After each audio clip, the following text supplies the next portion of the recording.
Namaskara and welcome to BIC Streams. Bangalore International Center, or BIC for short, is an inclusive and neutral platform for informed conversation, intellectual dialogue, exchange of ideas, and the arts.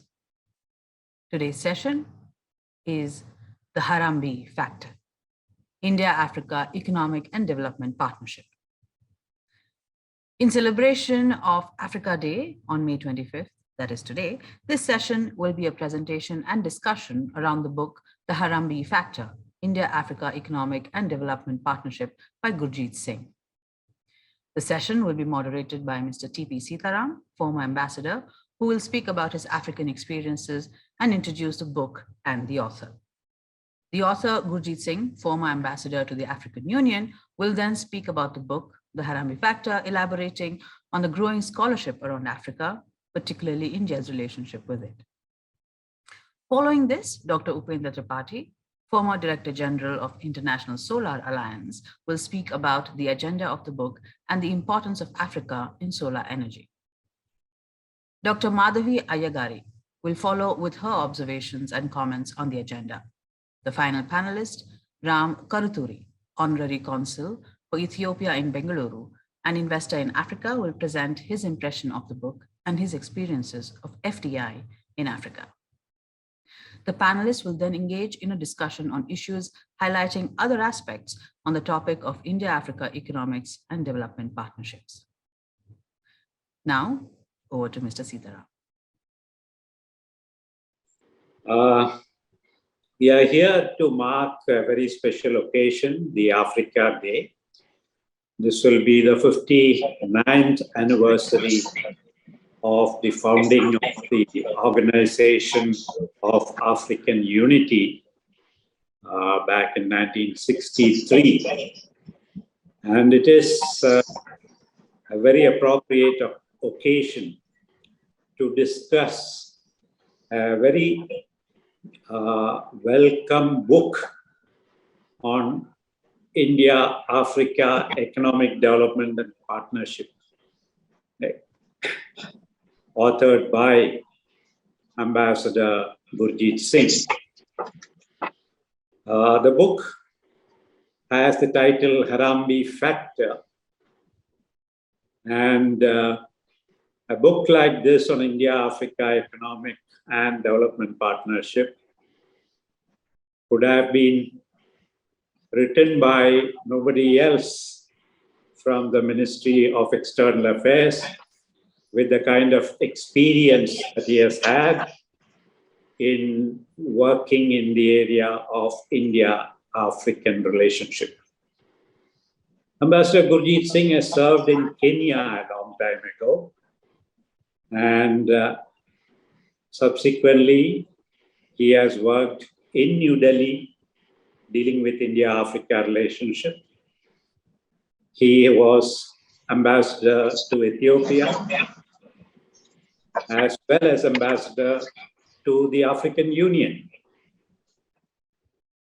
In New Delhi, not only as joint secretary, but also as additional secretary, he was the person who formulated India's policy towards Africa and was responsible for driving that policy. That's why I said no one else could have written such a book at this juncture than my good friend, Ambassador Gurjit Singh.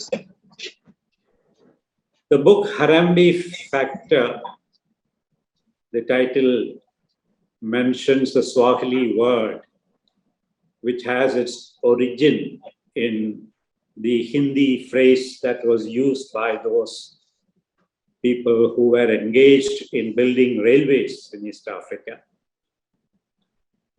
and which has been part of the Swahili and African vocabulary about working together, a partnership of pulling together, of moving forward as with a joint action. that exactly is the spirit or the factor that drives India-Africa cooperation. I recall when I was in Zambia in 1984, our cooperation was largely driven by a program called ITEC, India Technical and Economic Cooperation, under which we had projects as well as a program of HR development. We provided scholarships for African youngsters to come and get special skills in India, largely driven by National Small Industries Corporation. Subsequently, I was part of a team which was set up to create something called Africa Fund, which was really a fund for frontline states engaged in the anti-apartheid struggle. And India had taken that leadership, and we tried our best to bring about a multilateral framework of support for the economic development of at least the frontline states at that key juncture.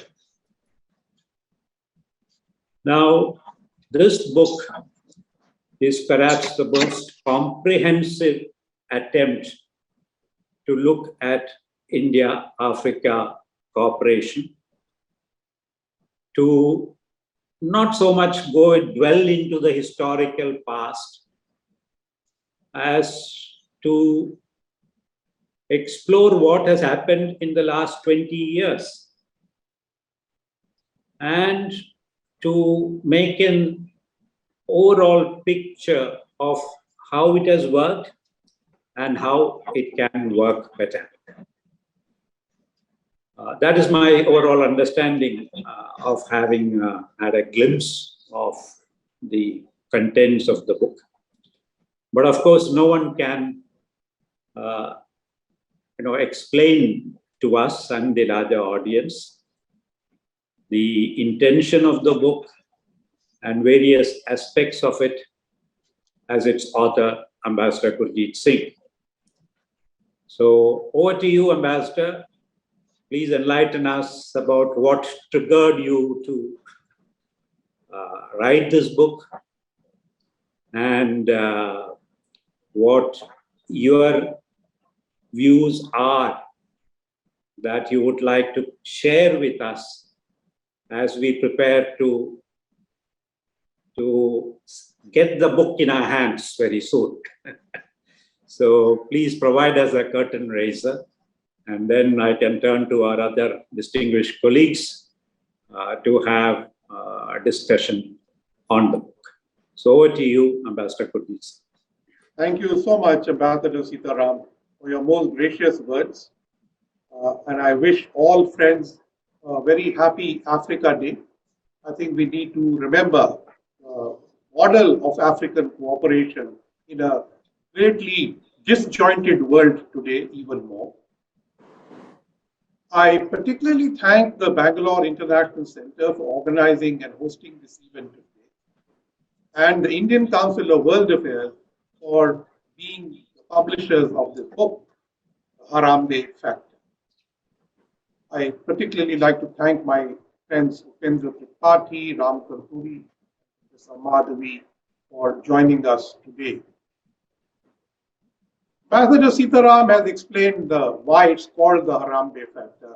So it is essentially the spirit of cooperation.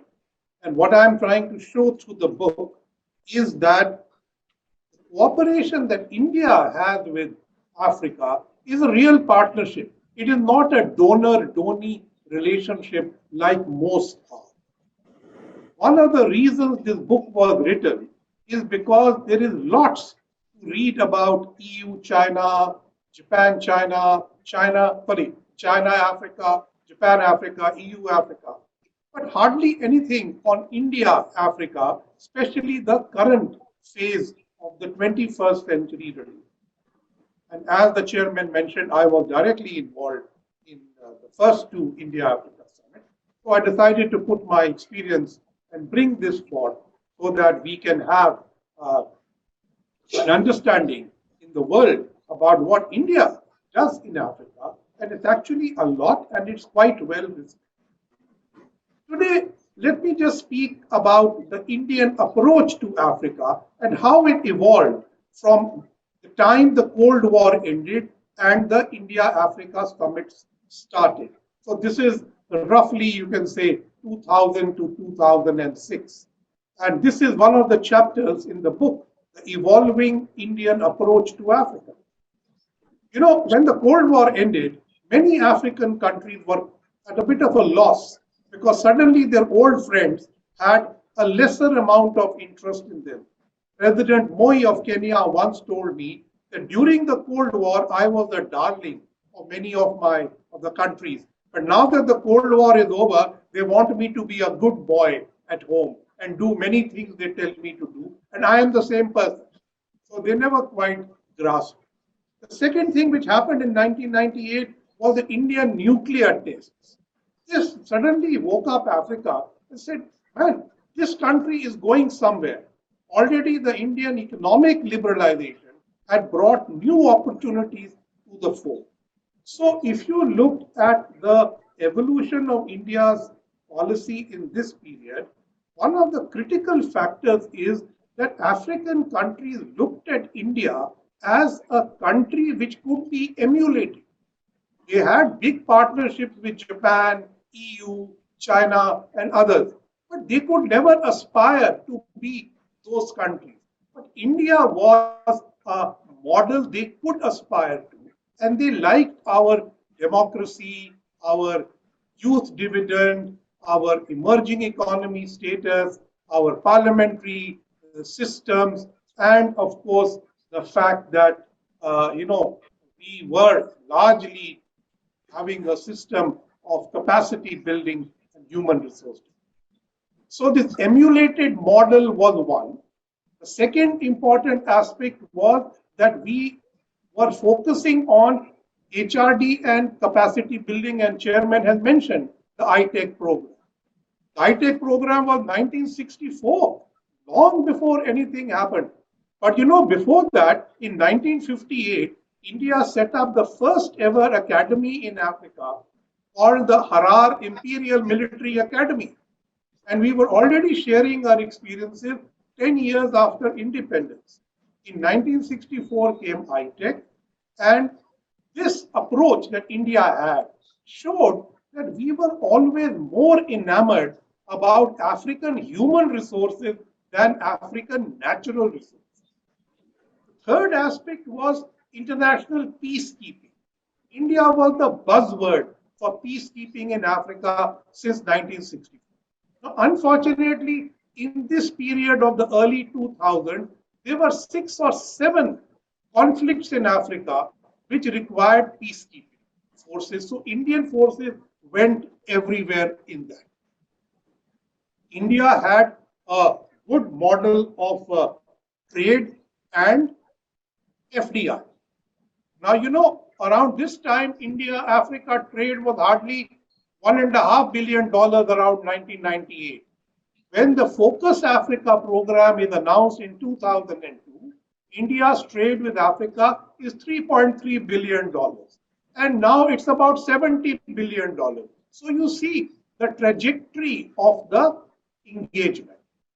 Now, finally, I think the biggest issue was that our anti-colonial, anti-imperial, anti-apartheid position led to many African countries joining the UN and gaining an identity through the OAU. But it is the continuing India-Africa engagement which led the global order post the end of the Cold War to look at greater inclusiveness and egalitarianism. And that, I think, fired the imagination of many African countries. So these were all unsaid things, but these were what were guiding India's policy. And before we came to the India-Africa summit, there was the ITEC program. There was in 2004, we had the Team 9 program with Central and West African. We had the idea, India Development and Economic Assistance Scheme from the Finance Ministry, which started the lines of credit. In 2005, we had the Pan-African E-Network project, which President Kalam went to Africa and announced, and which I had the good fortune of co-chairing the implementation committee with the African Union. This was the first big project that India did across all African countries, and we did it through the African Union. Now, the OAU converted to the African Union in 2002, following the new Economic Partnership for African Development called NEPAD. Now, this was a new Africa coming to the fore. And this new Africa, by 2006, is looking at new partners. When at the Banjul summit, they announced a new partnership model. And one of the first countries they approached was India, because of these things that I mentioned, the Focus Africa, the high-tech, ideas, ANEP, all this was happening. So they realized that India was a true functional partner for the working for the betterment of Africa, and therefore we must engage. So the first new partner for Africa, after China, Japan, and the EU, who had partnership arrangements before the Banjul summit, India was the first, and in 2006, we started these discussions. And when the then AU chairperson Konare, former president of Mali, came to India in December 2006, he went back convinced that this is the country with whom Africa must relate. And I think that really set the ball into motion. The Indian side responded quickly, and by 2008, India had the first India-Africa summit. I'm going to stop there because I think I have now told you a story about how we got to the new engagement with Africa. For the rest, I hope you will read the book and hear the other panelists. Thank you, Chair. Thank you very much, Ambassador Gurjit Singh. You have given us an overview of how we moved on from high-tech with various other initiatives to engage countries in Africa, both bilaterally and also on a pan-African basis, by working with the African unity and initiatives such as India-Africa Forum Summit, in which I know that you played a very important role in starting it and seeing it progress. And we are waiting for the fourth summit, hopefully soon. And I'm sure that your book will contribute significantly to the preparation for that summit and will actually form a part of the agenda of the next summit, the fourth summit. I thought I will now move on to my good friend Upendra Tripathy, whom I used to meet quite frequently in Abu Dhabi when he came for meetings of the International Renewable Energy Agency, and where I saw him crafting together, putting together the International Solar Alliance, which he led very ably as the first Director General. And I would like to request him to tell us how Africa is doing as part of that alliance, and also to inform us about areas of possible cooperation in the area of energy, energy sector as such, and focusing on renewable energy, including, of course, your area of specialty, solar energy. Over to Mr. Tripathy. Thank you, Chair, and Gurjit. In fact, for the congregation here, it's very important to know that three of us belong to the same batch and we're very close, although we address very formally today. And I thought I'll be speaking on partly a little on the book also, apart from addressing the points that Seetharam has told. Yes, of course. Everything we discussed today is in the context of the book. Yes. And so all the three of us, talk very formally today. There's a tremendous linkage between three of us, and that is the other side of the whole thing. And the book is typically like that. It's not important, what questions the book answers, but it's important that in all questions, the book makes us think about those questions and the importance of these questions. And I always think a book which makes you think about the questions is better than a book which answers the questions. And it's not merely the historical part Gurjit has brought along in the book, but the way he tries to identify, three very important themes in Indo-Africa relationship. The ideas that have driven the the spirit of cooperation.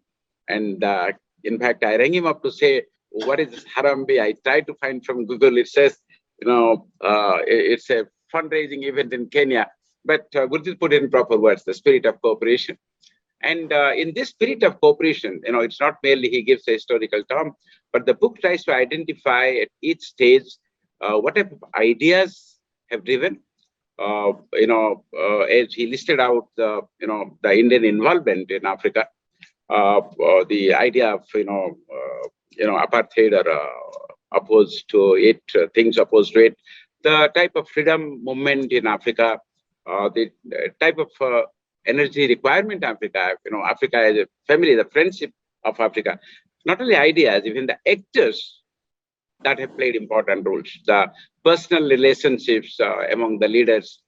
And it's not merely the actors and ideas that the book tries to stimulate, to bring them above the surface and show them out that how, they have driven the whole Indo-African relationship, which is, as he very correctly put it, is not a donor-donor relationship. It's a family-to-family cooperation. It's a humanitarian element is there. And the third element is also the institutions, the democratic institutions that we talk about in India, the democratic institutions in Africa, the Pan-Africa, movement, the AU. So I think it is an excellent book.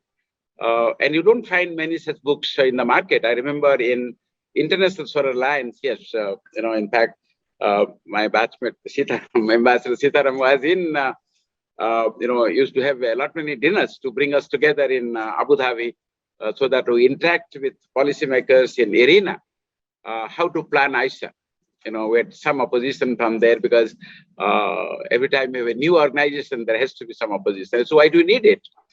And in the idea of Aisha was first laid in the Africa Day. As Secretary Renewable Energy, I made a presentation in Delhi saying that we need a coalition of course, those days we talked about 121 countries, countries between the line of Cancer and line of Capricorn. In fact, we always thought the sun is brighter, which means solar has to be more efficient in that region. Although it's not necessarily true. In India, if you find the most efficient solar machines will be in Ladakh, where there is no dust and the sunlight is straight, the altitude is high. But at that point of time, we thought that we must take the countries from 100, the line of Cancer and Capricorn, and our MEA identified 121 countries. So they were the initial members of Aisha. Majority of them were, of course, from Africa. And true, the India-Africa cooperation, the first countries that joined was, of course, mostly from Africa. We started the movement, and Ministry of External Affairs was very active. And yes, we had a problem of not having Indian high commissions or embassies in all African countries. I remember I visited some of the countries where they would tell me, why didn't you tell the Prime Minister Modi to open a embassy or high commission in our country? Which of course, I mean, India expanded. And then similarly, Government of India was kind enough to give to Inter-Solar Alliance a fixed number of slots called ITech trainees. So we used to get officers from African countries and train them, including other ISA member countries, and train them in essential requirements of technology, administration, linking it to employment generation, and then apart from this, we went one step further. We thought that we must have a program in energy, renewable energy, and Delhi IIT was chosen. So we started an MTech program, and we had around 30 odd scholars. We used to pay very good fellowship. Partly it was it was all from Government of India, but then we had the solar lands, interest of solar and scales. And I remember when I used to interact with them, they would be searching for a book like this, a historical policy treatment of Indo-African relationship. No, we didn't have one. And I'm so happy that my batchmate Gurjit has penned down a book today, which I would be happy to send it to Interest of Solar Alliance and tell them to send the details to all the MTech students. We have completed 2 batches so far. The 3rd batch is going on now, and they would love to read a book like this. And we in fact plan for an MBA program, MBA in energy, again with Delhi IIT, and this book will be very relevant, not because it only identifies those ideas, actors, and institutions who have played a critical role, but it also talks about,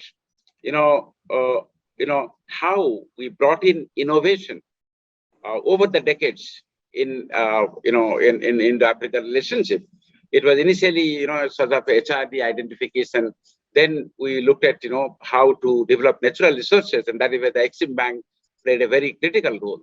So this type of progression, of India-Africa relationship, both in economic and social sense, has been correctly captured in the book, and the book is very, timely. Of course, Gurjit is a scholar. I have seen him moving in JNU campus where we were together. Except the difference that I was a student of political science and he was a student of politics, because he studied in the School of International Studies and I was in the School of Political Studies. For quite some time, we never understood what is the difference between politics and political science. But later on, I think we agreed that one is more about practice, the other is more about philosophy and theory. Practice not excluded. So Gurjit has been a very dynamic person, from the student age, and this book actually captures, his total vision. Even as a student, I have seen him arguing so balanced. You always wonder as to why he's so patient and how he's so patient. He doesn't lose his calmness and always to the point. So that intellectual sharpness has been totally captured in the book also. It's a brilliant book, the right book in the right time, in the right place. And I won't hesitate to recommend this book to not only IIT Delhi, not only to Interest of Solar Alliance, but also to all my friends. I'm definite after capturing, after the this Africa Day, when actually it comes to the market, I'll also tweet, what we did today about this book. And thank you once again, Gurjit, for inviting me. And I also thank the publishers of the book, those who have taken pain to organize all this today. So thank you, everybody. I really enjoyed the time. Thank you. Thank you, Upendra. Thank you very much for joining us and sharing your words with us, and proposing that the book will have a very wide readership. Thank you very much. Thank you. Now, capacity building is very key to economic and development cooperation. And that has been an important aspect of our cooperation with Africa. I've seen that in Zambia, as I mentioned earlier, later in Namibia, where I was present at the time of the transition, the first elections, and later in South Africa, again at the time of the transition, when it was very important that we extend all possible support to ensure that countries in transition had access to capacity building to deal with the new challenges. In South Africa, particularly at the end of apartheid, and you know what the apartheid system was, the school attended by the black children had a very different curriculum from that of children of other races and so on. And I remember a conversation where a delegation had come from India and we were talking to people in Cape Town about measures to be taken to alleviate, if not abolish, poverty. And the South African senior officials were telling us that they were confident that they can abolish poverty within 5 years from the date of transition. We are talking about 93, 94. And the senior delegate from India said, "We wish you good luck. We have not managed to do so in 50 years. So capacity building is very important. And we have with us Professor Madhavi Ayyagari, who is an expert in the field, having worked in both Ethiopia and South Africa and other countries in Africa. And let me request her to share her views about her areas of expertise and how it relates to the ideas contained in the book and in terms of our future cooperation. Over to you, Professor Mark. Thank you very much. Thank you very much and good evening to you all. And I'm very, very happy to be associated with the Africa Day. Having lived and worked in Africa, I just, even if I moved out of Africa, I would say that there's something of Africa in me, because I think everywhere you work, you take away something of the local culture, local experience, and you would have changed forever. And I would say that, and my favorite phrase is to say that they say that Africa is poor, but I think it's a very, very rich country, especially, which is encapsulated by the, phrase of Harambee, where it is definitely the not just the cooperative spirit, and as it's written in the book, the community bonding. And my experience with in working with African organizations and African countries has definitely been much more enriching in terms of culture and relationships compared to my work with organizations that come from individualistic cultural backgrounds. So first, I'd like to congratulate Ambassador Gurjit Singh for the work and also for the title that he chose, because it shows that it's not just a matter of initiatives and numbers and statistics, and it actually shows the essence of the relationship, which is the bonding and the supporting each other as equals and not as donor and donee, as he mentioned. So the sphere of education is very, very important, especially because it has a very, very long impact across different generations. Number one, the positive image of our country can be developed, especially through education, and teachers do play a strong role. And so I can safely say that it's not boasting, because I have one leg in academics and one leg in industry. So I don both roles. And one of the things is when we were walking on the roads of Addis Ababa, I remember one distinct experience where an old man came to us and said, like, "Are you from India?" "Yes, sir." Then he said, "Do you know Mr. Subramaniam from India? He was a maths teacher. He was my maths teacher and he was so good. I really love him." So we were so surprised and taken aback, because he's an old man and his school days would have been so many decades back. And of course, it was also very, endearing to know that he thinks that I can know one Mr. Subramaniam maths teacher from India. And this was not just a unique experience. It has across, different people had the same experience where different people would come and ask, "Oh, you're an Indian teacher. I was taught by an Indian teacher in my school." Or I went to India and studied. It has been a very enriching experience for me. And the students also would say, "My father went to India and he studied. He loves Indian food. He loves India." So the parents pass on these positive impressions to their children as well. And so the country of origin perceptions are very much influenced across different generations, thanks to education. which probably business organization alone cannot, influence such kind of perceptions, very, very long-lasting, deep impressions. Besides that, in terms of the India and Africa partnership in the sphere of education, education is not just about the technical knowledge, and it has to be practiced in a cultural context. And much of our educational resources do come from certain countries which are not necessarily culturally similar to us. But in India and Africa, we have cultural similarities, which makes our education relevant to them.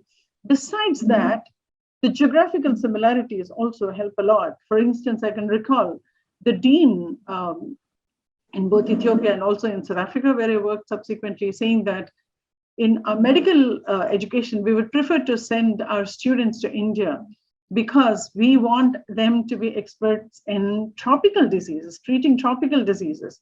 And we cannot send them to Western countries because that experience would not be relevant to us. So we have a lot of similarities, which are very, very important. And also, the book has presented the survey of African respondents. And in terms of the initiatives or the valuable part of the partnership with India, HRD has been chosen as one of the most valuable parts, next only to FDI. And the highest recall also was of the theme of capacity building and human resource development and practical training as part of ITech, and followed by scholarships and education programs. Further, if you see the Indian companies doing business in Africa have identified the lack of local skill sets as one of the major challenges. So this shows that HRD is undoubtedly a defining characteristic of India-Africa partnership. And this is an area that has much potential and can be a foundation for business relationships as well, and augmenting business as well, because these students would go on to become the decision makers, and their positive perceptions and their experience of either living with or working in India would actually help in having favorable and experience as well, favorable impressions and experience in working with India. So there would be a longitudinal impact. In the field of education and research, one of the challenges we face always when we try to study on Africa, coming from a school of international business, we had to choose different regions to specialize in, and I chose Africa. And one of the challenges I always faced was lack of reliable, comprehensive information. And so even if it is available, it might be diffused across, varied sources, and it's very difficult for us to identify and collate all that information. And so this would actually impact our research as well. And thanks to his experience, I think very rich experience, Gurjit ji has actually identified these sources, used extensive primary sources as well. And he presented a very coherent picture.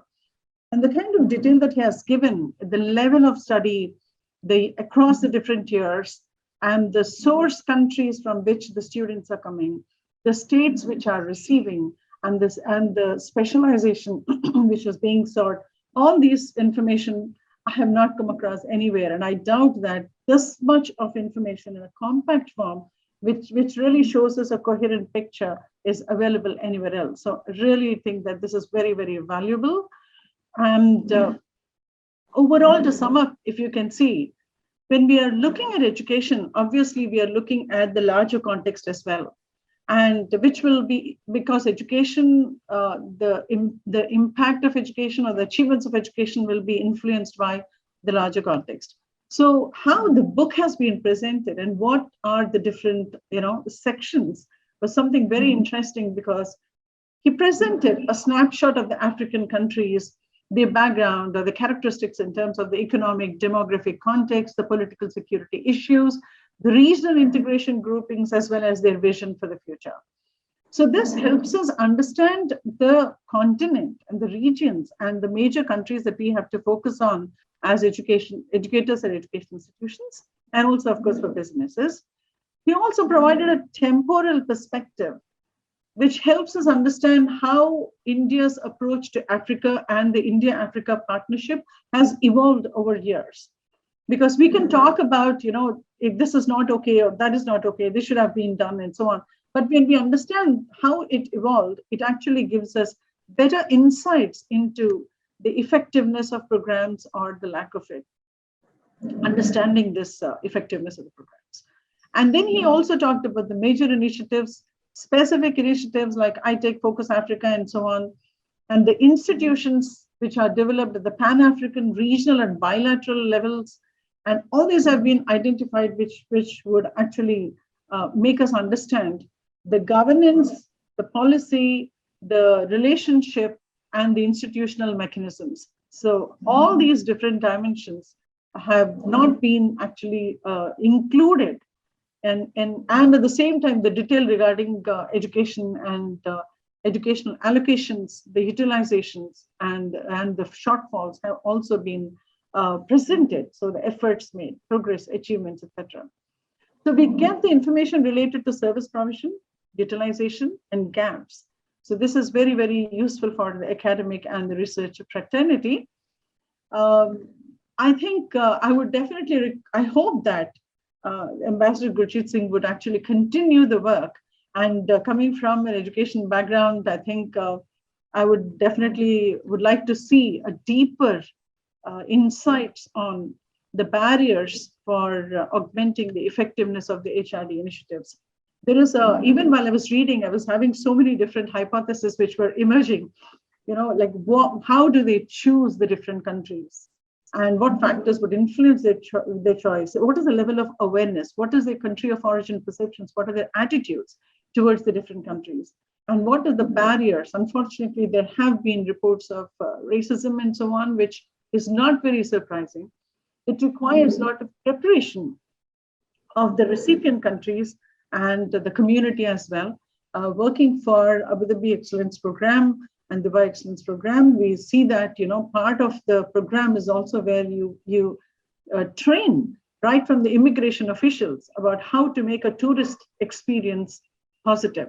So that brings to my mind that we have to actually prepare the institutions which are receiving the students, and not just the decision makers, but the students as well as the community at large. So I think I would definitely like to see more work on this front. And thank you for such a very comprehensive work, which is given such detail. At the same time, there is breadth and depth. Thank you very much. Thank you, Dr. Ayyagari. I think you have set up a new task for Ambassador Gurjit Singh, not to sit back after this book, publication of this book, but to start writing another one, which would focus on the kind of areas relating to HRD initiatives and how to make that very important aspect of India-Africa cooperation more productive, more useful, and more mutually beneficial. So, Pastor Gurjit Singh, you have much more ahead of you. And I'm sure that in preparing a book like that, you will have Dr. Ayyagari to provide you the kind of support and inputs needed for such a very challenging venture.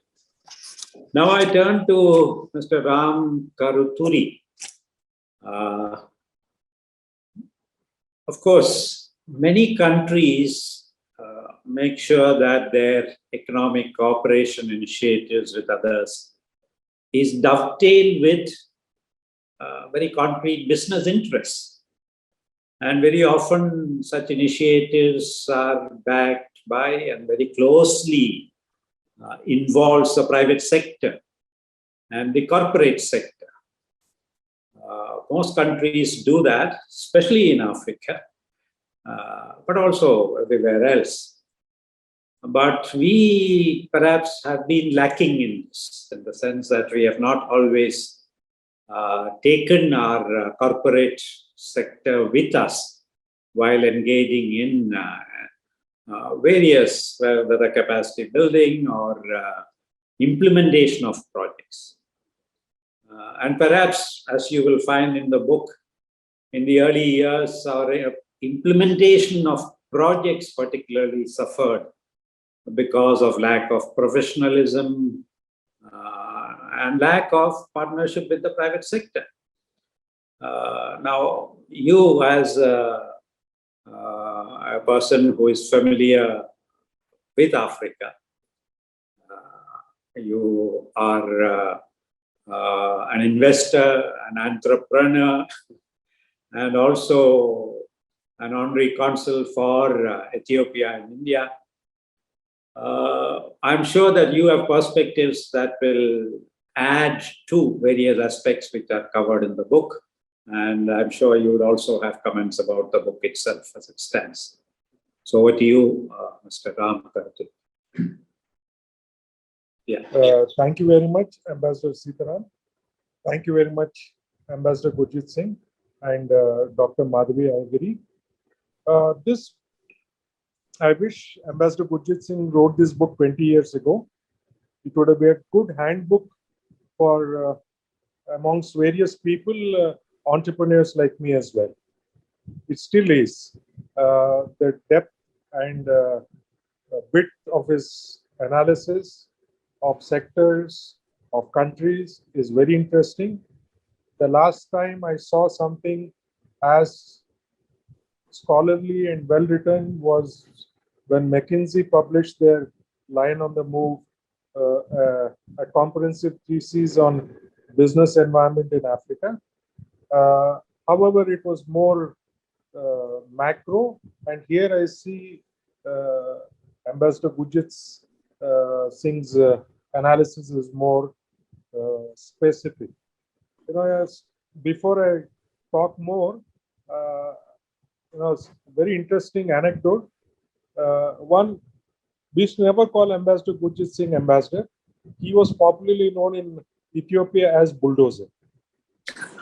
And the name was given by none less than the then Prime Minister Meles for his capacity, his tenacity to get things done for the Indian community, Indian business houses, and a variety of other Indian interests. It was during his time that India's investment in Ethiopia went up to $3.5 billion, second only to Saudi Arabia. And we emerged, Karuturi, and made a lot of investments in floriculture and agriculture. I'm very proud to tell you that my large agriculture project of over $180 million to produce various agricultural crops along the tributary of the River Nile was inaugurated by Ambassador Gurjit Singh and has progressed well. It is, I think, the largest agriculture land concession in excess of 2.5 lakh acres given by the Ethiopian government. And his contribution to that entire concession and its award and its negotiation is no less than monumental. And as we face certain hurdles along the way, he was always there, taking me to the Prime Minister's office, connecting with him, explaining our perspective and how it would be mutually beneficial to the people of Ethiopia, the government of Ethiopia, and the Indian investment as well. And we have had several ambassadors in Ethiopia, and all of them have made great contribution. But even today, I think it's been over 15 years since Ambassador Gurjit Singh has moved on to better prospects, and of course, he never retires. So I can't even say he's retired. So he has become more active after his departure from the Ministry of External Affairs. We never forget him for a moment. We never forget his contribution both in Kenya and Ethiopia for a moment. In Kenya, we run the largest flower farm producing over 1 billion roses for export to Europe. We employ close to about 5,000 people, and I think we're in the top 3 employers running schools, hospitals, education institutions. A very holistic business model that has worked well for us in Kenya. And we run similar enterprises in Ethiopia with close to about 5,000 people. And we have had several interesting contributions made by through the various platforms of the government of India, be it the Exim Bank, the LOCs, they've all made tremendous impact on Indian businesses there. Though I have personally opted to use Indian bank credit and not the Exim Bank credit, be it Axis Bank, ICICI Bank, and a large consortium of Indian banks who have all funded my projects in Africa, largely because the image of Africa and the opportunities in Africa have seen a sea change. It is no longer a dark continent. There is a lot of opportunity there. Today, I'm embarking on a hydrogen strategy to produce hydrogen and hydrogen carriers like ammonia for export out of Ethiopia, because Ethiopia has one of the lowest energy costs, and we plan to export back hydrogen both to India and to Europe. And there are humongous advantages even in the human resource field with one of the youngest demographic that Ethiopia has with 110 million people. I see engineers qualified available at a tenth of the price in India, and I've been trying to motivate friends in the IT industry to put up delivery centers in various parts of Africa, but mostly Ethiopia, where I'm very comfortable with the government and the policy makers and the business environment, and I can give that comfort to them. Kenya is already doing quite well in the ICT, and I think India can lend its ICT advantage to these countries, building delivery centers there and make it a win-win combination for both. Already in the energy sphere, I think India is today the acknowledged leader in transmission and distribution. Nobody can beat Indian companies building power lines all across Africa, including Ethiopia and Kenya. And the list keeps going on. But I think I've exceeded my time, so I'll stop here. Thank you very much, Mr. Ram Karuturi. I think we have had a good discussion with each speaker using the available limited time to speak about their areas of speciality in relation to the book. And yes, the private sector has a very important role to play. And I hope that role grows with time. And the government also makes sure that the nursery support is provided across the board, not only by bulldozer ambassadors, but that should be very much part of every diplomat's work in Africa. And I know that a lot has happened in recent times, about which I'm not fully up to date. The last I was associated with Africa in a way was when I was High Commissioner in Mauritius. And even that is about 8 years ago. And till then I thought that we were pumping money into Africa, till I realized that a lot of money is routed through African countries, particularly Mauritius, into India. And of course, there is so much more to be done. And the book would be something that facilitates the future activities. Also, as highlighted by Dr. Ayyagari, much more follow-up work would have to be done by our scholars, by doing more of what Master Gurjit Singh has done. Due to time constraints, I would not go into summarizing what was said and so on. We have all been part of this.